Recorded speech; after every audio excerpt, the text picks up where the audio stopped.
One of the ways God's presence has been communicated to me is through the tenderness of others, especially during my darkest and weariest moments of life. Without going into the details, I know for certain that if it wasn't for the tenderness of God and others, I surely wouldn't have the capability to effectively serve as a priest. And I go so far to say that I probably wouldn't be alive standing here before you today. I've faced a lot of difficult, even humiliating and painful circumstances in life, but I've never been devastated or determined by them, because there has always been someone there to save me. And it's not just the fact that someone was there, but it was the way in which they were there. There were particular signs that accompanied their presence. Signs, a touch of affection, a shared tear, the gentleness of a smile, a shoulder to lean on, the softness of a voice, and the kindness of their consoling words. Through these signs of life, I've come to know that not only am I never alone, but there is someone waiting for me with a tender heart, willing to share in the vulnerability of my need, in the sensitivity of my pain and suffering. You see, these times of need are when we truly encounter the beauty of the tenderness in the mystery of God, and realize that what makes it possible is our total defenselessness and dependence upon the presence of someone else to save us.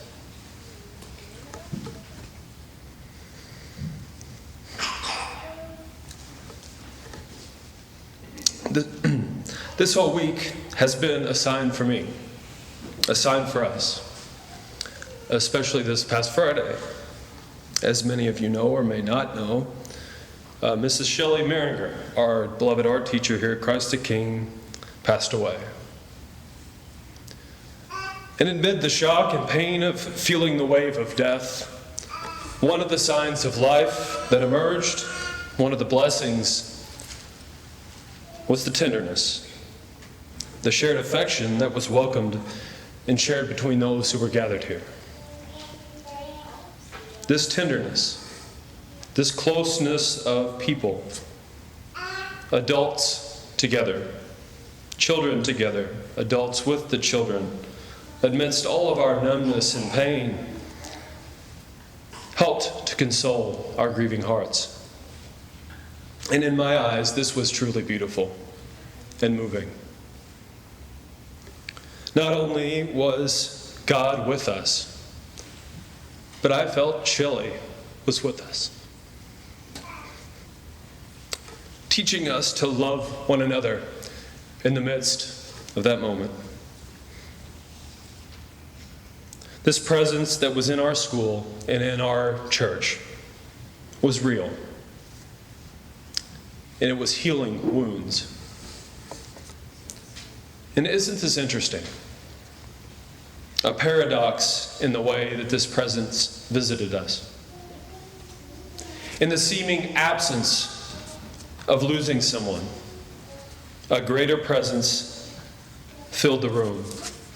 A greater presence of life revealed itself in the faces of those gathered here.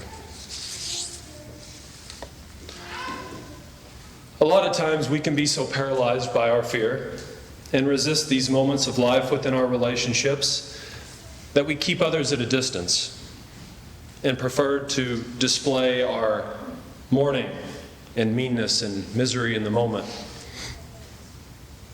But I'm telling you, and I'm warning you, that if we're not open to experience this personal tenderness in life's tender moments, we'll never really appreciate the purpose and meaning of the event of Christmas. And when I say experience tenderness, I mean that we have to ask ourselves, can we claim in our life that we've received the tenderness of God and of others? And if so, am I just as able and willing to share that with others when I'm called upon?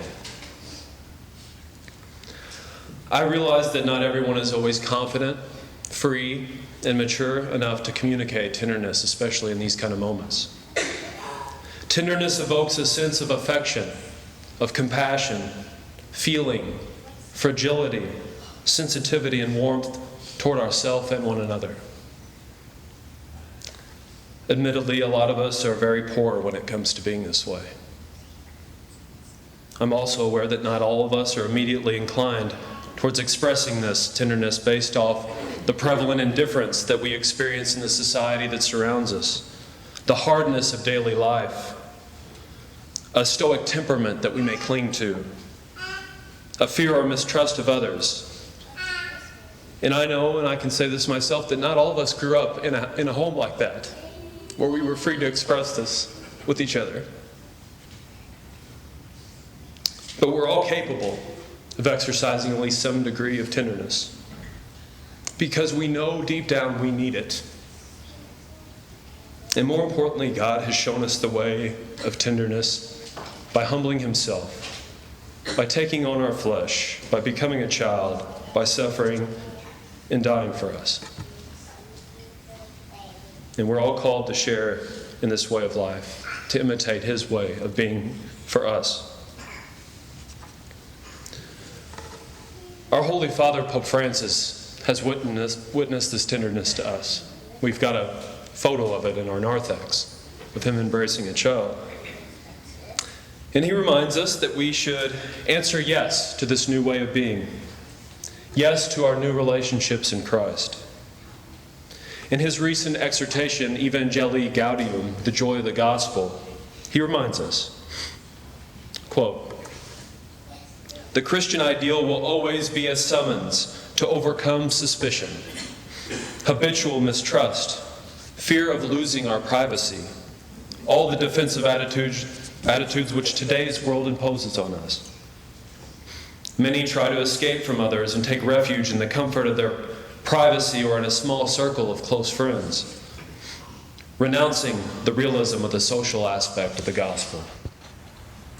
For just as some people want a purely spiritual Christ, without flesh, without the cross, they also want their personal relationships provided by sophisticated equipment, by screens and systems which can be turned on and off on command.